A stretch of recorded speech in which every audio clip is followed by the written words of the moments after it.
امروز در شبکه‌های اجتماعی سرآینده‌هایро واخوردن ممکن است که در بسیار حالت‌ها با لباس بیگانه و آن هم نیم برهنه هنرنمایی می‌کنند. بیشتر این گونه افراد روز تا روز کوشش به خرج داده ایستادند که با کوتاه‌تر کردن پشتومندها و شفافتر و نیم برهنه نمودن لباس‌ها سرود خوانند و صف هوادارانشان را زیاد سازند. سرآینده‌های ما چرا لباس ملی را نه بلکه نیم برهنه خارجی را به بر می‌کنند؟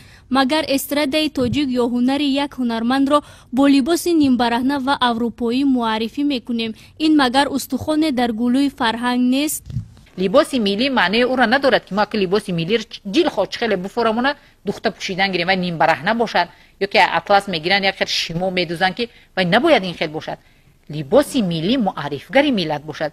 امروز سرآیندگان در انتخاب لباس آزادند و کسی مانع چگونه لباس پوشیدن آنها نمیگردد، ولی لباس پوشی سرآینده‌های جوان ما به حد رسیده است که عموما انعکاسگر فرهنگ ما تاجیکان نیست. مگر می شود که یک ملت دارای ارزش‌های زیادی فرهنگی را با چنین لباس‌ها و آن هم نیم برهنه معرفی کرد؟ البته که این خیانت به ارزش‌های فرهنگی می باشد. این گونه نفران خور به پای فرهنگ صدهای نه یکتا، یکی این را از درک نکردن فرهنگ و صنعت، دیگری از کوچه آمدن آنها میدانند. انا امروز همین تقلید جوانانی ما با بیگانه پرستی رون آوردن از فرهنگ ملی، این از یک جهت بیسوادی است، ندانستن عرف و عادت تاریخ است. وقتی که تاریخ نمیدونی، وقتی فرهنگ نمیدونی، وقتی یک مدنیت نداری، وقتی حسی وطن دوستی نسبت همین ملت و دولت نداری، بعد رو میاری به فرهنگ بیگانه.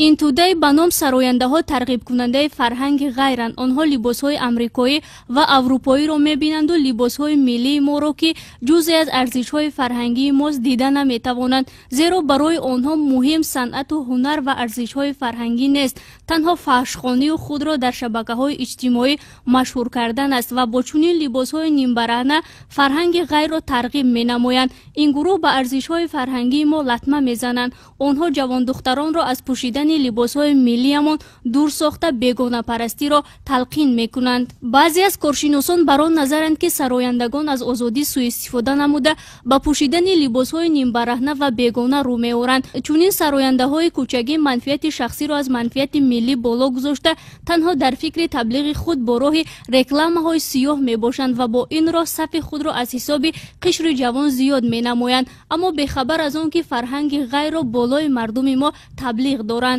روند جهانی شوی به فرهنگ ملت ها خطرهای زیادی می آورد. هجوم های فرهنگی جهانی شوی باعث کاسته شوی یا بی‌قدر شوی فرهنگ های ملی می گردد. سرودهای فحش و لباس نیم برهنه هم مال جهانی شوی است که به اصل و اصالت فرهنگی ما ارتباط ندارد. برای زن، مادر و بانوی تاجیک در کدام ساحه فعالیت نکنند، شرم و حیا و عفت پاک انسانی ضرور است. اگر در قانون های عمل کننده این چیز پیش بینی نگردد، نه وزارت فرهنگ و نه دیگر اداره و مؤسسه ها نمی توانند پیش راه چنین فرهنگ سوزان را گیرند. این گونه سرآینده‌ها لباسپوشی غربیانه را میان دختران دیگر تبلیغ نموده به این وسیله به فرهنگ ملی ما خدمت خیرسانه میکنند. امروزها هرچی بیشتر پیش راه چنین سرآینده‌های فرهنگ سوز را گرفتن لازم است، زیرا این گروه برای منفعت خود فرهنگ ما را زیر پا میکنند و رو به بیگانگان میآورند. از این رو برای پیش راه چنین ترغیبگران لباس‌های غیر را گرفتن، آنهایی که با لباس ملی نماهنگ خود را به نوار نمیگیرند به جوابگری مأموری کشیده شوند و وزارت فرهنگ در همکاری با وزارت عدلیه و دیگر نهادها هرچی بیشتر زمینه‌های قانونی را برای به جوابگری کشیدن چنین سرآینده‌ها آماده سازد. این چنین سرآیندگان مذکور از حقوق گرفتن شهادتنامه یعنی پتنت به مدت معین محروم کرده و اشتراکشان در معرکه‌ها منع کرده شود. البینه عبدالستار برای برنامه اطلاعاتی اخبار.